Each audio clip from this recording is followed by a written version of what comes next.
Qui aurait pu prédire il y a une dizaine d'années, lorsque le format vidéo a littéralement inondé les réseaux sociaux, que le son, l'audio aurait encore et toujours sa place. Nous sommes en 2023 et le podcast a réussi à s'imposer dans les pratiques des auditeurs. Selon le dernier baromètre CSA, 37% des Français écoutent des podcasts tous les mois, qu'il s'agisse de rediffusion de contenu radio sur les plateformes d'écoute ou de ce qu'on appelle les podcasts natifs, autrement dit des émissions, des contenus audio qui ne sont pas destinés à être d'abord diffusés sur les ondes, mais bel et bien conçus pour une écoute 100% numérique. Et si on vous en parle ce matin, c'est parce qu'un studio de production de podcasts ultramarins vient de voir le jour. Ça s'appelle Ton. On écoute à quoi ça ressemble, puis on revient. Hello tout le monde, bienvenue dans le podcast Parlement Ultramarin qui analyse l'activité de nos élus. On a voté pour eux, ils sont là grâce à nous. Mais que font-ils pour nous ? La séance est ouverte. Bonjour à tous, la séance est ouverte. Bienvenue dans le premier vrai épisode de Parlement Ultramarin. On a choisi de consacrer ce premier épisode à la crise de l'eau à Mayotte. Yélé les Mamaï, bienvenue dans Une chanson en histoire, le premier podcast d'Olion l'Histoire sur TAN. Je suis Valérie Anne Edmond-Mariette, a.k.a. Vali, doctorante en histoire de la musique antillaise et fondatrice d'Olion l'Histoire. Je te propose à toi, initié ou passionné de musique, de découvrir les chansons populaires de notre patrimoine sous un nouveau jour. Notre histoire est riche et belle. Découvrons-la en musique en faisant un voyage à travers le temps. Voilà, on vient d'écouter des extraits de Parlement Ultramarin et une chanson en histoire de podcasts qui sont déjà disponibles en ligne. Il y en a d'autres évidemment à écouter sur toutes les plateformes de streaming audio. Pour en parler, Gérald Joseph Alexandre est notre invité ce matin. Bonjour. Bonjour. Et bienvenue sur Radio Pays. Vous êtes le fondateur donc de Ton.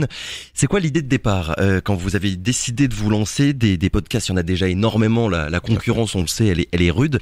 Il y a des podcasts sur presque chaque sujet possible et imaginable, mais pas assez de contenu d'après vous sur les outre-mer, la vie des ultramarins et leurs histoires. Exactement, c'est vraiment ça. Et aussi, en fait, pas assez de contenu avec le prisme ultramarin. Sur un sujet politique, par exemple, on va parler de nos politiques à nous, de qu'est-ce qu'ils font effectivement au Parlement et compagnie. L'idée, en fait, c'est de décliner tout ce qui peut se faire de façon classique, mais avec le prisme ultramarin, le prisme de nos territoires, et avoir cette lecture, cet apport culturel que nous, on a. Et sans qu'il y ait finalement un podcast, et c'est ce dont on parlait un petit peu avant d'entrer en studio, sans qu'il y ait un podcast pour chaque territoire, un podcast guyanais, un podcast martiniquais. Là, l'idée, c'est vraiment d'avoir des thématiques qui sont un petit peu transversales, on va dire, à tous les territoires d'outre-mer. Exactement, c'est vraiment ça. Et puis après, dans le futur, quand on aura effectivement une assise financière assez importante, là, on pourra effectivement faire du contenu plus spécifique, avec du contenu un peu plus de niche pour chaque territoire ou chaque culture ou sous-culture de nos territoires. Les outre-mer, d'ailleurs, le format radio, il continue d'être écouté énormément. Je regardais un petit peu les derniers chiffres. On est à 1,5 million d'auditeurs radio quotidiens. C'est quasiment la même chose que pour la télé. Pour le podcast, ça donne quoi? Est-ce qu'on arrive à connaître, on va dire, la consommation actuelle de podcasts dans les outre-mer, pardon? On n'a malheureusement pas de chiffres encore sur le podcast dans l'outre-mer. Par contre, ce qu'on peut se dire, c'est que on a toujours un petit temps de retard par rapport à l'Hexagone et que vu le carton que ça fait dans le monde, évidemment l'Hexagone, on va y arriver forcément. Oui, on va quand même rappeler pour ceux qui ne sauraient peut-être pas finalement toute l'histoire du podcast que à la base c'est quelque chose qui naît surtout aux États-Unis et ensuite c'est arrivé en France, on va dire il y a une dizaine d'années, un peu moins de 10 ans, et ça a littéralement explosé surtout pendant MeToo il y a quelques années où là il y a des podcasts féministes parce que c'est vraiment par là que c'est arrivé, et depuis c'est un succès en fait qui est considérable. Clairement, en fait, les gens ont pris réellement ça comme habitude de consommation et au quotidien, ils vont écouter des podcasts, que ce soit sur le développement personnel ou autre chose, l'actualité effectivement, ou les sujets de profondeur, comme effectivement les sujets comme MeToo. Oui, il y a de plus en plus d'auditeurs, c'est vrai, et d'auditeurs réguliers, mais il y a encore des personnes qui ne sont pas au courant de ce qui se passe à ce niveau-là. En quelques mots, comment est-ce qu'on peut définir un podcast? C'est quoi un podcast? Comment est-ce que vous avez l'habitude finalement de présenter ce format-là aux non-initiés, on va dire? Alors, le podcast, déjà, effectivement, il y a le podcast qu'on appelle natif. Donc, nous, on va créer des podcasts natifs chez Tand. On va créer des contenus qui sont spécifiquement faits pour être écoutés en podcast avec différents types de durée. On peut aller de 3 minutes jusqu'à peut-être plusieurs heures s'il le faut. Et l'idée, en fait, c'est vraiment d'avoir un contenu qui soit audio, qui soit immersif. On va créer une connexion entre les auditeurs et l'autre qui va lui parler ou avec ses invités. Et c'est ça l'énorme avantage, on va dire, du podcast natif par rapport au podcast radio. On le voit bien, là, nous, on fait une émission en ce moment, on a 15 minutes, pas une minute de plus, alors que vous, sur Internet, finalement, vous faites ce que vous voulez en fonction des sujets. Si vous dites ce sujet-là ne nécessite finalement que 2-3 minutes, on fera que 2-3 minutes. Par contre, pour un autre, s'il y a besoin d'avoir beaucoup plus de temps, on peut se le permettre. C'est ça qui est vraiment l'avantage, parce que pour le coup, on peut approfondir, on peut aller au bout des choses, on peut vraiment discuter avec des gens pendant plusieurs heures et traiter l'intégralité du sujet et aller vraiment en profondeur. Ouais, le podcast finalement c'est le fait de dire vous pouvez écouter ce que vous voulez au moment où vous le voulez, et c'est ça aussi la force du podcast. On sait bien que c'est surtout écouté pendant les longs déplacements. Moi par exemple, quand je pars en vacances, je télécharge 2, 3, 4 épisodes de podcast et ça me fait un certain nombre d'heures et je sais que je suis tranquille à ce niveau-là. Exactement. Ou même le matin, pour ceux qui ont potentiellement 15 ou 20 ou 30 minutes de trajet, ils mettent un podcast et ça passe beaucoup plus rapidement, ils ne voient pas le temps passer et ils consomment et ils prennent du contenu, ils vont apprécier ça. On a commencé à parler de la consommation, on va dire des podcasts dans les territoires d'outre-mer. Je crois quand même que il y a de sacrées différences, on va dire à ce niveau-là, entre les Antilles, la Guyane, la Réunion. À certains endroits, il y a déjà une bonne habitude, on va dire, du podcast, alors qu'à d'autres, et là je pense évidemment à la Guyane, on n'en est qu'au tout début en fait, en quelque sorte. Oui, l'idée c'est ça. En fait, l'idée c'est de se dire, apporter aux Guyanais des contenus qui vont les intéresser vraiment. Eux, des contenus faits avec des Guyanais et pour les Guyanais. C'est la raison de votre déplacement en ce moment en Guyane.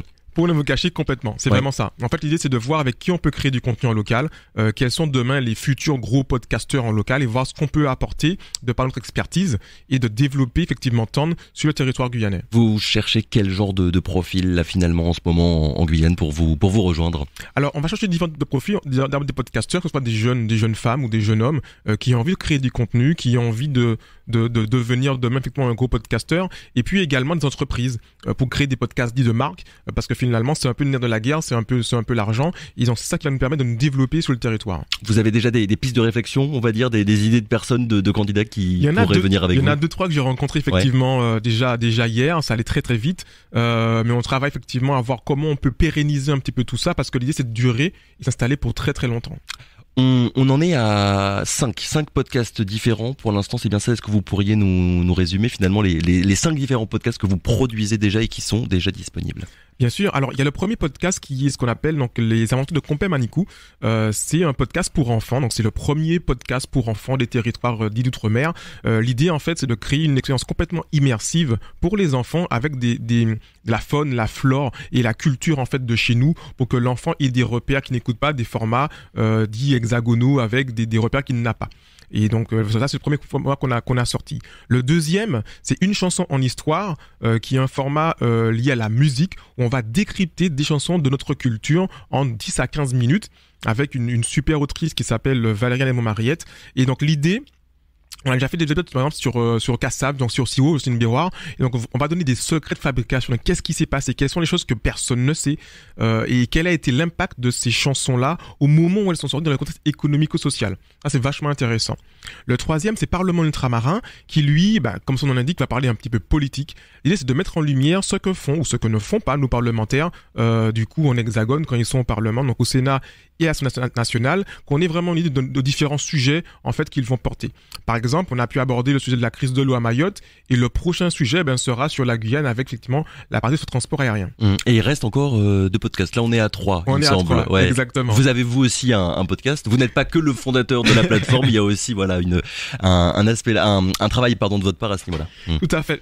Alors, moi, j'ai un gros profil effectivement plus digital et e-commerce, et donc j'ai voulu partager mon expérience par rapport à ça, et donc je vais inviter des personnes que j'ai rencontrées à Paris, chez LVMH, chez Disney et compagnie, pour partager mon expérience sur le e-commerce et le digital en général.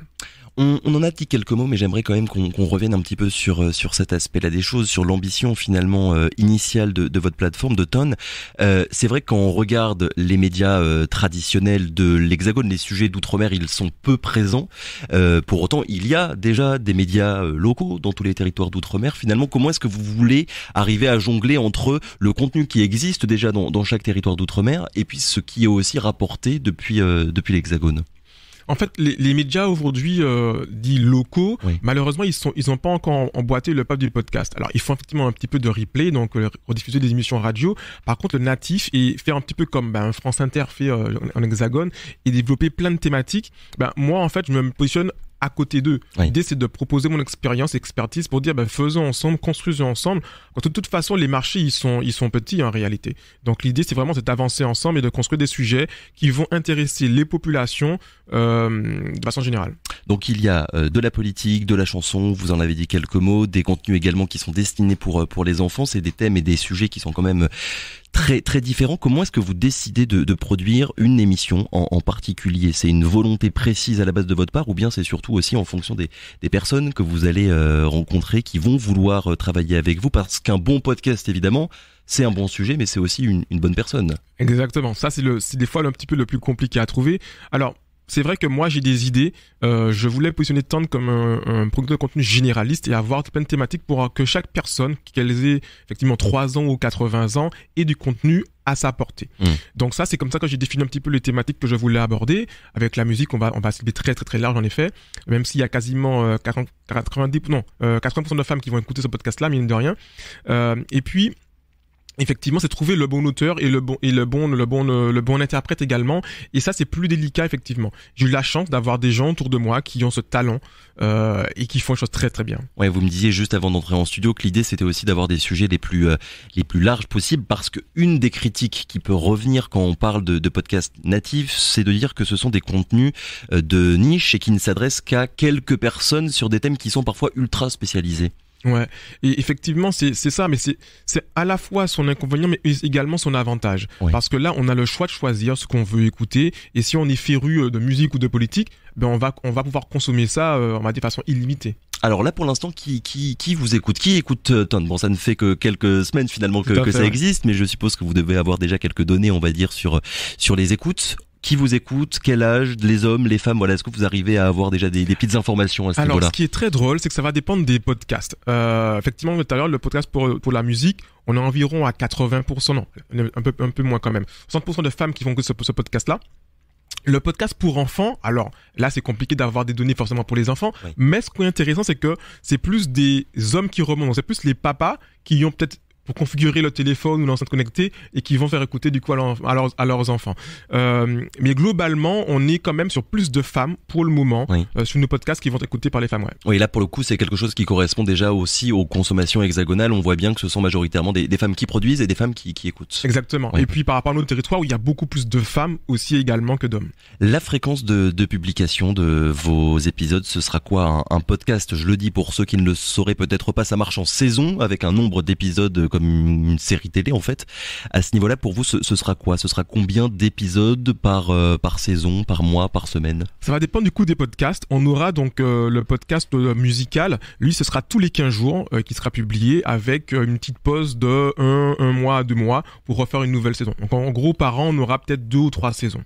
Et c'est gratuit? Et c'est gratuit. Totalement. Il y aura pas d'abonnement surprise qui va arriver dans quelques mois. Pour le moment, en tout cas, c'est gratuit. L'idée, effectivement, c'est de pérenniser ça, d'avoir des annonces, d'avoir de la publicité à terme. Mais effectivement, là, c'est gratuit pour monsieur, madame, tout le monde. C'est quoi d'ailleurs votre modèle économique, Gérald Joseph Alexandre? Je vous pose la question parce que c'est un des points qui revient dans énormément de débats et de réflexions sur le monde du podcast depuis ces dernières années, savoir finalement comment s'en sortir économiquement et financièrement. Je mets de côté les contenus radio comme les nôtres ici à Radio Pays par exemple, qui sont accessibles sur les mêmes plateformes que les vôtres, mais c'est de la réécoute, donc pour nous c'est presque du bonus on va dire. Pour les podcasts natifs comme les vôtres qui sont sur internet et qui ne sont que sur internet, c'est soit l'abonnement, soit la pub, soit ce qu'on appelle le podcast de marque. Vous avez choisi quelle option pour gagner de l'argent tout simplement? Alors le podcast de marque est vraiment indispensable dans le développement économique. Le podcast de marque, c'est de créer des podcasts pour des institutions ou des privés. Ce qui se fait beaucoup effectivement dans le monde de l'Hexagone. On va créer effectivement, on va rapprocher les futurs consommateurs d'une marque à travers des thématiques qui vont leur parler. Donc ça, effectivement, c'est ce que moi je vais développer, que ce soit en Guyane, en Guadeloupe ou à La Réunion également. Un podcast de marque, c'est comment est-ce que ça marche et ça s'adresse à qui finalement ce genre de podcast de marque, ça s'adresse à 2 personnes, donc soit des fans de la marque, soit des gens qui ont envie de découvrir la marque. L'idée c'est de renforcer en fait l'amour qu'on a auprès d'une marque.